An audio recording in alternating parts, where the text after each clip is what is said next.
Welcome to the Email Demon, where we're going to be showing you how to seduce subscribers for an unlimited amount of cash. Now, the techniques that we're going to reveal within the system are really simple techniques. They're just going to give you a short, quick outline that you can actually go and use and take action. How we kind of created these videos was to kind of give you some short videos to show you specific techniques. That way you can watch a video, go take action, come back, watch the next video, and go take action. Because bottom line, if you don't take action with this stuff, you're not going to make any money. And that's why we're all here. So let's talk about email marketing. The first thing I want to get into is talking about the email deliverability of your email marketing campaigns. And what do I mean by that is basically there's a lot of different tools, a lot of different resources you can use to develop a subscriber list or an email list. Now, the thing is, you want to be careful because, you know, if your emails are getting delivered to that little place called the spam folder, then it's not doing any good. So how do kind of email programs like Gmail or Outlook or some of the other email programs, how do they kind of determine spam? Which one of the ways they actually do, they track IP addresses. So the reason why you want to be careful with the different autoresponder service that you're going to be using is because you want to make sure that whatever service you're using actually has good reputation with some of the internet providers. So think about it this way: if you're using a particular service that is, you know, has kind of a low quality, a poor reputation, and there's gonna, you know, a lot of people are out there using it. It's very common with a lot of the cheaper services or even free services. What's happening is, you know, let's say you make an email broadcast. You're out there gonna, you know, send an email. You have it in the queue, going to be sent to all your subscribers. Well, you know, everybody who uses that service is actually using the same IP address. So let's say, you know, you're number 3 in line in the queue for that particular service to send out broadcast. Well, you know, let's say the first one sends out a spam message to some Gmail accounts, some AOL accounts, some Hotmail accounts, and then the second one again sends out a lot of spam messages, and all those messages are going to get flagged for being spam. Well, those email providers like the Yahoos and the Googles and the MSNs and the different things like that are going to actually track which IP address those emails came from. And on some of the cheaper services, they don't really have departments or ways to go in and try to negotiate, you know, if there happens to be a spam user on their account, to try to get their reputation back up among those users. So what happens with you being third in line, you're going to send out an email, and even though it's not spam, it's going to get flagged as spam because it came through that same IP address of that service, and then you're out of luck. So that's going to really cost you a lot of money in the long run. So basically, the best bet you have when you're talking about the email deliverability is to really go with services that are proven, go with services that everyone is using, because, you know, or not that everyone's using, but services that like the top guys are using, because, you know, they have $1 million companies that, you know, is really dependent on sending out emails, getting sales, getting, you know, being in contact with their subscribers, generating traffic that way. So 3 of the best email services or autoresponder services that you can go through is Aweber, is a lot of people are using GetResponse, which is really good, by Implex. And also another good one that's really coming up in the ranks is called MailChimp.com. The reason why MailChimp.com is so nice as well is because you can, you know, there's a lot of integrations with PayPal. So if you're doing a lot of selling with PayPal, you're really going to like the services of MailChimp.com.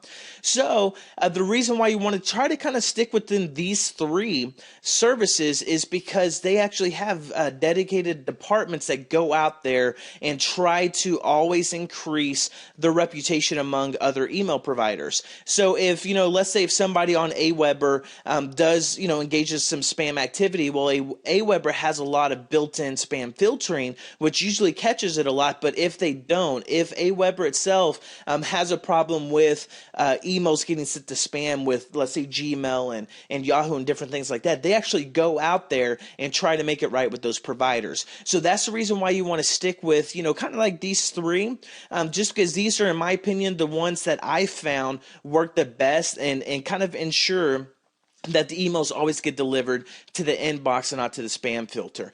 So you want to make sure that you're using the most effective tools to get your emails delivered, or all of what you're about to learn is pretty much useless. So go ahead and check out those different companies, either the Aweber, the GetResponse, MailChimp. If you don't have an account with one of those, go ahead and sign up. They have a lot of free options or very inexpensive options that you can really make, thousands and tens of thousands of dollars on, even some of the lower services like Aweber, which is like, I think, about $19.95 a month. So go ahead and check those out, and as soon as you get that all set up, go on to the next video.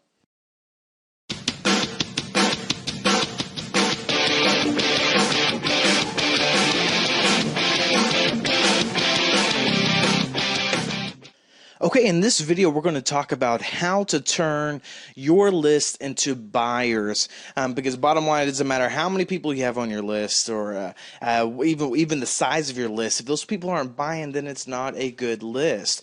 And so how do we do that? How do we start turning your list into buyers? Well, first you need to kind of figure out what kind of subscriber do you have on your list. And what do I mean by the subscriber?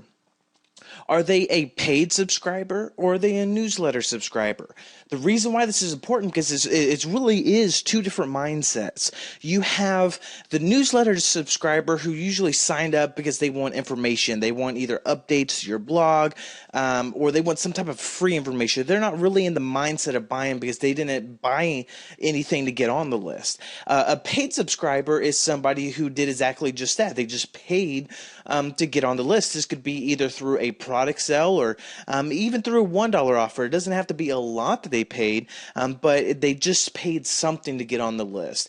And the reason why, whenever you set up your list, you want to keep these two groups separate. It is good to have a free newsletter subscriber because, you could get a lot of people that way. And it's really just about casting out a big net and getting as many people as possible, because ultimately, if you follow the email demon process, you're going to learn how to really start turning those free or the freebie seekers into paid subscribers. And the paid subscribers is really where you're going to be noticing a lot of your conversions and a lot of your sales are coming from. Where you might have anywhere between a 2 to 3% conversion rate with your newsletter subscribers, whenever an email gets sent out, you can have upwards to almost 40 to 50% with a paid list. Why? Because they bought something. They're in a buying relationship with you. They've already established a trust with you, that they trust exchanging cash or exchanging some type of a money with you. They have a higher trust value. In turn, people only buy from people they know, like, and trust. So if you already have a list that has already trusted you to make that transaction, it's always easier to get repeat business from people who's already paid you than it is trying to convert people who are just, trying to look for free information. Because, free content is good. It's good to get free content. We're going to be going into some detail about how to use free content to really explode your business. But a newsletter subscriber is really just looking for free content. And if you usually try to send them offers, they get a little upset. They say you're spammy, and this is where a lot of your complaints come, because they don't want to buy anything. They just want some free information. But a paid subscriber that's already paid you, they would love and cherish free information. It has a higher perceived value to them because they're already used to paying you to get information from you. Now you're giving it something for free. It has a higher perceived value in their eyes, and they're a lot more grateful. So we're going to get into a little bit into detail a little bit later about how to use the free content, but let's start talking about a little bit of how we can start turning newsletter type of subscribers into a paid subscriber. And it doesn't mean that they have to pay a lot. Like I said, even $1 is something to qualify somebody as a paid subscriber, because they've already raised their hands once saying, yes, I will give you money. And if they've raised their hand once, then chances are they'll do it again. So what can you do? you could basically create $1 offers to get as many people paid as possible. So the newsletter subscriber think they're looking for free information, so sending out maybe a $497 product, or even a $97 video training and stuff like this, that's a little bit of a stretch. You haven't established any trust for your buyers. But basically $1, that is a good entry level barrier. That's a good entry level price, just to get people used to buying from you, because really it doesn't really take as much or anything additional to sell a $1 item as it does a $1,000 item. It takes just the same amount of convincing. If you can get them to pull out their credit cards and feel safe with you, then ultimately you'll win the sale. So it's all about getting people to feel safe with you, and $1 is a good offer. And honestly, I've seen a lot more conversions even on a small list, as little as just 1,000 people of paid subscribers. I've been able to outsell a lot of people that have over 100,000 newsletter subscribers. So that's one thing that I would start thinking about. You can create $1 offers. It could just be even creating a report, and instead of hey, giving the report away for free, just say, hey, I was going to sell this for $19.95. Why don't you go ahead and pick it up for $1 since you are my newsletter subscriber? So it does add value. It does add the sense that they're getting a discount and they're getting a deal.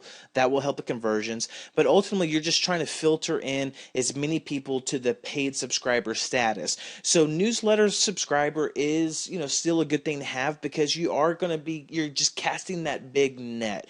Not saying that you're never going to make money with newsletter subscribers, but you'll always see higher conversions coming from a paid subscriber. So go out there, casting that with free newsletters, free offers, but ultimately if they're not willing to spend $1 with you, they're not willing to spend $1,000 with you. So get as many people on that $1 offer. So what I would suggest doing is kind of create a kind of a list. Try to create up to 4 or 5 different ideas of reports you can either do, or even if it's a PLR product, or just something that you can sell for $1. Maybe you already have a product. Well, what about sending a special discounted offer to your newsletter subscribers, the people that hasn't paid anything yet?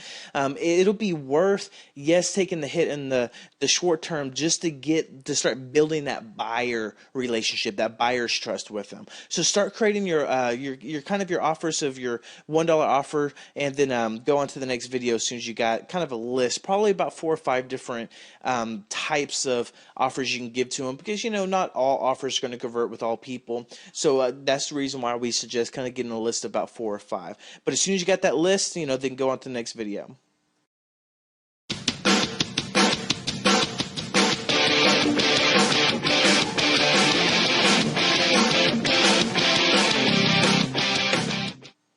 Okay, in this video, we're going to show you how to make your visitors anxiously wait for your emails. And what I mean by that is how to get people actually to look forward to receiving an email from you. So instead of, having people open up their email box and be like, oh no, here's another email from this guy just trying to make money, how can we start getting people to actually want to see what you have to offer, want to hear from you? And one of the things we're going to cover is basically how and why we use free content. And the reason why we use free content is a lot about the top of mind awareness, because it's very ignorant for us to think that, we're the only list that our subscribers are on. Of course not. Email marketing is kind of like a war. There's a lot of people fighting for the attention of your subscriber, just like it would be, let's say if you were dating, you find that pretty girl or that pretty boy. But we'll just use a girl in this as this example, since I am a boy.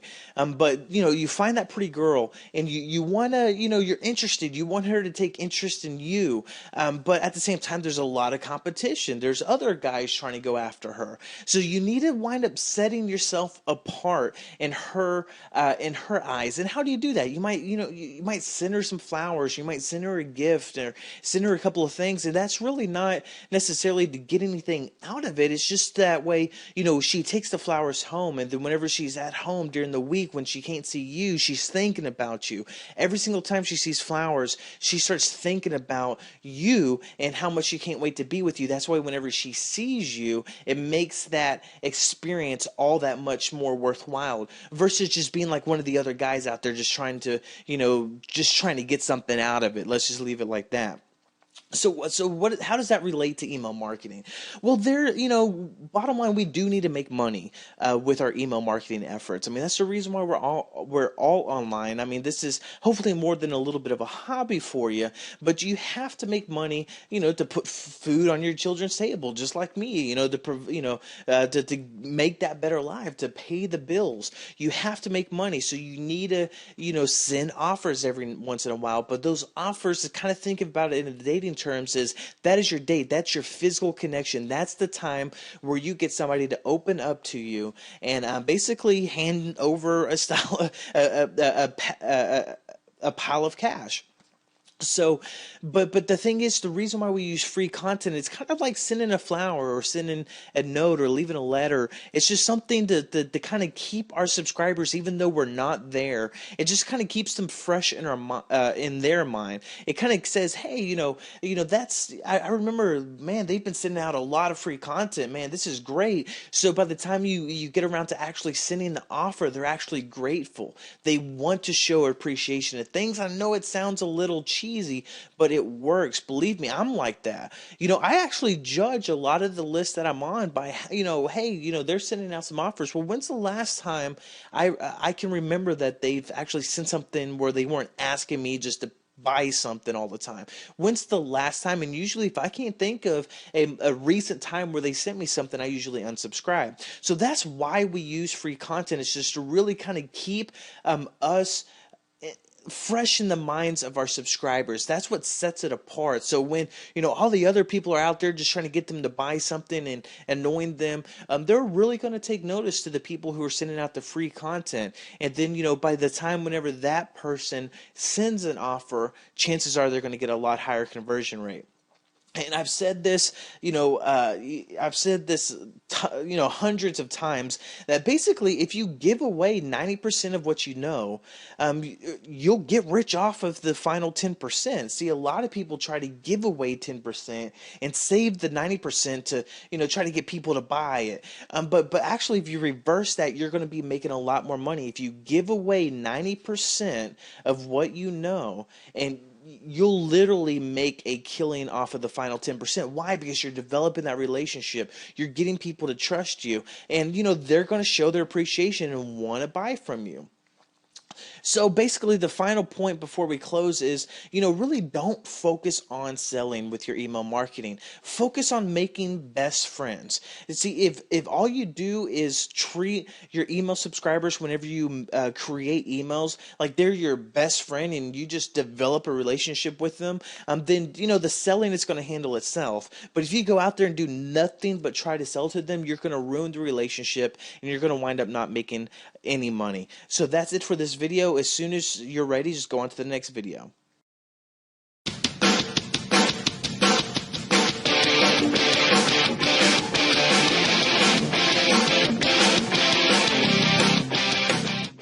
Okay, now we're going to get into 2 questions to ask before you write a single word. These are questions you should always ask yourself before you even think about sending out an email.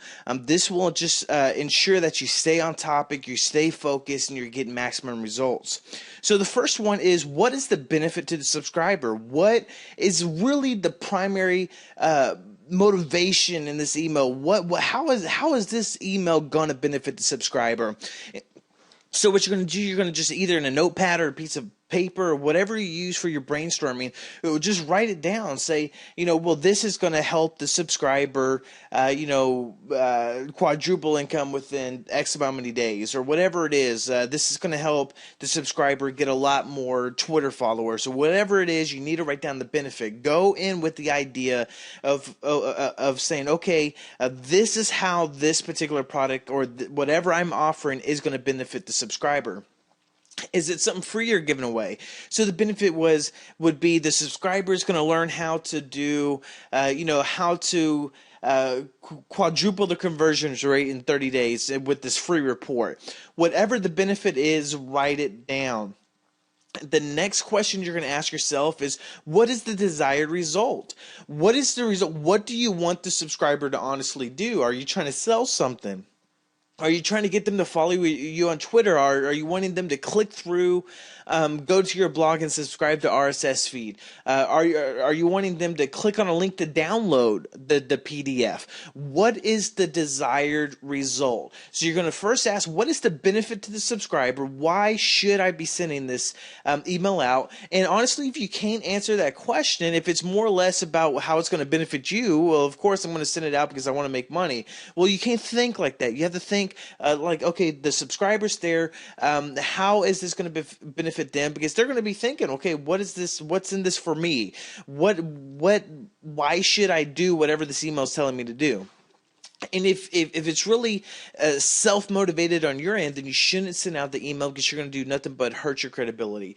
Now, if it's something that you clearly have a benefit, you're clearly sending out something that's going to help the subscriber, then by all means, follow the rest of the email demon method, and then you're going to start seeing a lot of conversions come from it. And of course, you want the desired result. You want to have a clear, precise definition of what the whole purpose of this email is supposed to be doing, whether it's a download, whether it's clicking through to another site, opting in, the buy-in. What do you want them to do? And the reason why is because the two most powerful keywords in sales copy, and especially in email marketing, is brevity and simplicity. You want to keep things brief and keep things simple.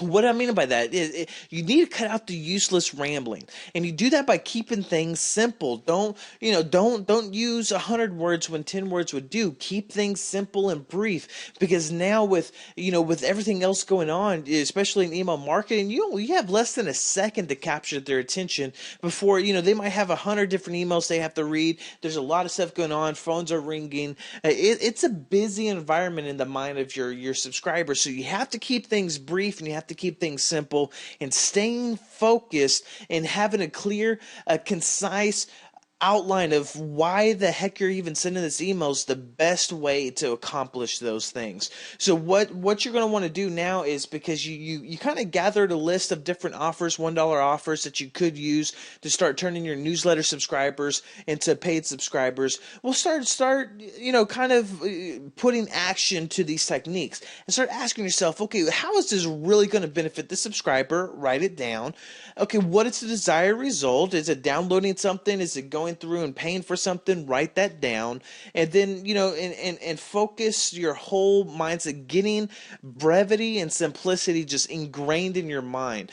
Always look for ways you can trim the fat in your copy and in your writing, because again, most people, if they get bored, they get annoyed, and if they get annoyed, they unsubscribe. So that's it for this video. As soon as you're ready, go ahead and go on to the next video.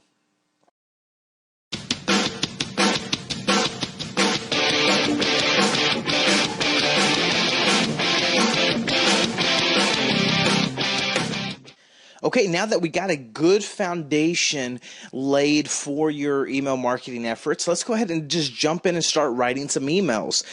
Basically, the two questions you should ask is, what is the benefit of the particular email that you're sending out to your subscriber, and what is the clear, distinct call to action? What is the desired result you want them to take?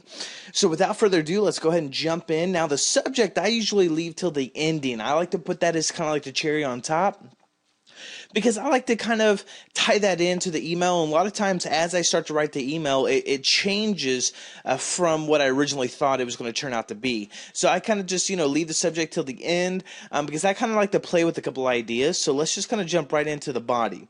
First thing you probably want to do is just, go ahead and do kind of an intro. I always personalize it in Aweber. I'm in the back office of Aweber.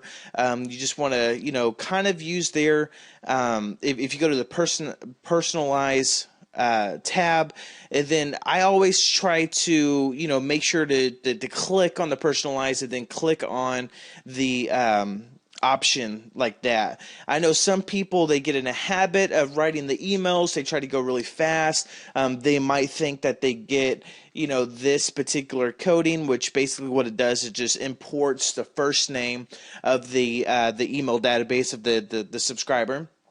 So people try to get really fancy and fast and, type it itself, and then they just hit submit without actually testing it. And more than a couple of times, you receive it where it looks exactly like that, where the email database didn't pull the name. It just says, hey, first name, underscore fix. And it just really makes it look really unpersonal, and you lose a lot of points that way. Every time I see that, it just kind of smacks me back to reality and makes me think, oh, okay, I'm just on the email list. It kind of loses that personal touch, and then the person has to work hard to try to regain that relationship with me. So it's always good just to make sure to avoid user error and just go, just make sure to click on it. So now that you got your intro, just hey, the first name, you could do hi, whatever you like to do. Most of the time, the first couple of emails that I send, I'll try to be a little bit more formal, because you have to think of email marketing like you would just developing any other type of relationship. You just don't start talking to people, in a casual, leisure way right off the bat. Some people might take offense. So you have to really kind of fill them out, develop a relationship first, let them get to know you. Then you can start kind of, talking in a little bit more casual way. So you could either start off hi or hey. So now the next line, this is what I always do, and it's for a couple of reasons why I do it, which I'm going to get into a little bit later. What you're going to want to do is think about, what was the benefit? That question that I had you answer. So what is the benefit of this entire email? What is the person going to learn? Or how are they going to benefit from you sending out this email? So let's say with, the email demon, it is, the benefit is learn how to make $705 in 1 hour with one email.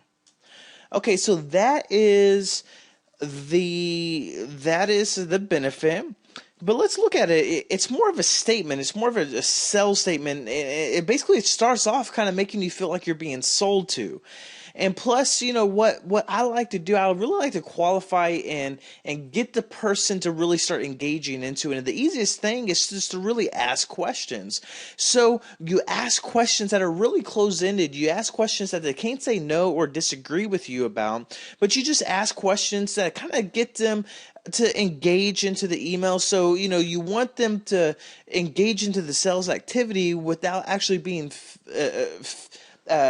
without them actually feeling like they're being sold to.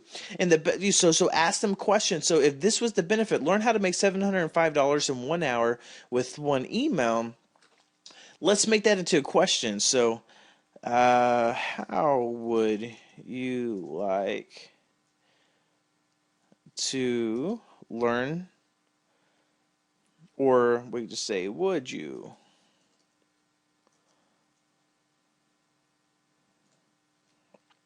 like to learn how to make with one email? Okay, so now we're getting to someplace. So, hey, first name, would you like to learn how to make $705 in 1 hour with one email? Okay, that's pretty good. And there's a couple of ways. So pretty much how I always start my emails off is asking question. And you can do one of a couple of options. You want to have your benefit pretty close. You can actually do a couple of different options that we're going to get into. But let's just stick to this one technique really quick. So would you like to learn how to make $705 in 1 hour with one email? And then, so that is the benefit. The only other thing you need to do is the call to action. You can be like, if so, then give them the concise call to action. So if so, then simply check out this link. You can input whatever link or they offer. Demon com. I'm just going to show you this one and kind of explain why this is going to work. Well, first of all, you got the name. Then, would you like to learn how to make $705 in 1 hour with one email? Basically, what that does is that pre-qualifies to people too, because if they don't have an email list or if they don't have a subscribers list, then it doesn't necessarily apply to them. So they're not wasting their time reading a long email just to get frustrated and potentially unsubscribe, because people only unsubscribe when they get frustrated or annoyed or bored or just something like that. So you're getting short and to the point. Would you like to learn how to make $705 in 1 hour with one email? If so, then simply check out this link, or simply, if so, then simply, you can say click this link, and then give the link to the offer. So let's say if this was a Twitter product. So what would we do on the Twitter product? We're not, we're by no means done with the email. I'm just going to take it step by step. But what you're always going to want to do is start off with a benefit and asking a little bit of a question. If you're telling them, it's more like you're selling to them, and then that decreases your conversion rate. You just want to ask them and engage them. And if they're not interested, then guess what? They can move on and they haven't wasted a lot of time. So you're basically within the top fold of the email. You're giving them a strong benefit. You're giving them, a distinct call to action, and then you're just giving them a link. You're not making them scroll down, read a bunch of useless information, just to click on a link. You're giving them everything within the first couple of glances, because somebody can open this up and be like, "Would you like to learn how to make $705 from one email, an hour with one email? If so, simply click this link." Okay, so that it's something somebody can skim, especially if they're busy. You're respecting their time. So this is, one of the techniques is actually that changed the whole entire way I started doing my marketing efforts with email, and it started really increasing the response rate is whenever I just started really respecting the people's time. I didn't make them do a lot to get, to try to find out what the point of this whole email was. I didn't make them read 500 words or 300 words to get to a link. I basically started making it clear, concise, very short to the point, because you have to think, all these people, they might be at work, they might be coming home trying to catch up on emails, they're stressed out from a busy day, they don't want to read yet, they're not in that frame of mind. You just want to get people, whenever they're skimming through their emails, they're within, because everybody reads probably about the first 2, 3, 4 lines of an email. So you want to basically give almost a complete sales message. And this gives everything that you need, basically a strong benefit and a call to action, because honestly, the email isn't what you're supposed to use to sell.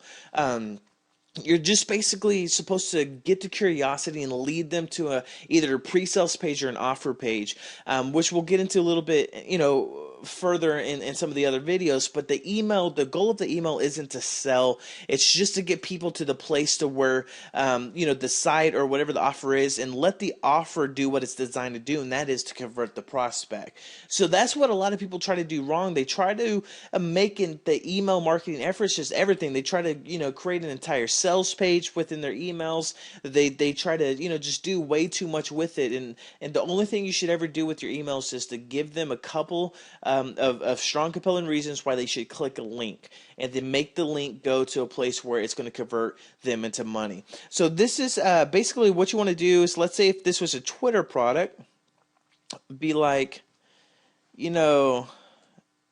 how would you like to increase? How would you like to learn how to increase your Twitter following by 547 followers per day?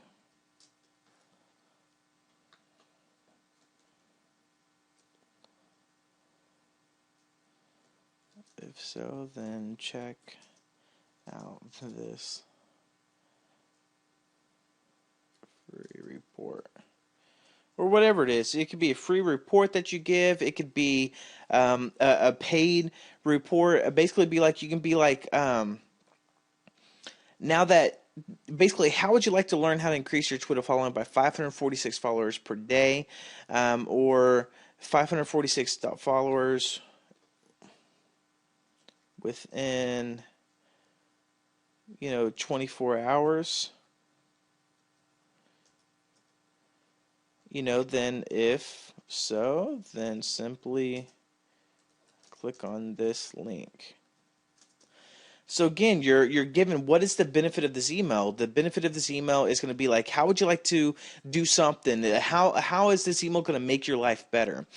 So this is something that I want you to do with those basically either product you have or with those $1 offers that you created, that you're going to basically get your newsletter subscribers onto your paid subscriber list. And basically you're going to start crafting your emails. So I would just start flirting with a couple of these ideas, no matter what it is. Be like, would you like to learn how to get PPC traffic for 14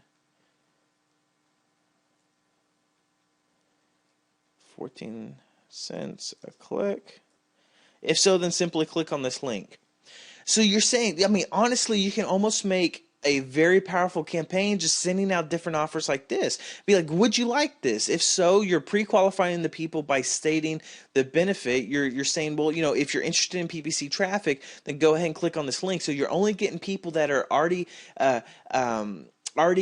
basically saying that they're interested in whenever you have an offer, and you're basically sending them to the link. Of course, you're not going to put email demon in there for every link, but basically that's a good way to pre-qualify. So only the people that are actually interested in that offer is going to be clicking through that link. So it's a great way to start pre-selling, pre-qualifying. So this is basically your job right now. It's just to basically start crafting a couple of emails, think about the benefit, write the question, and then give a simple call to action. And then as soon as you got that done, go on to the next video.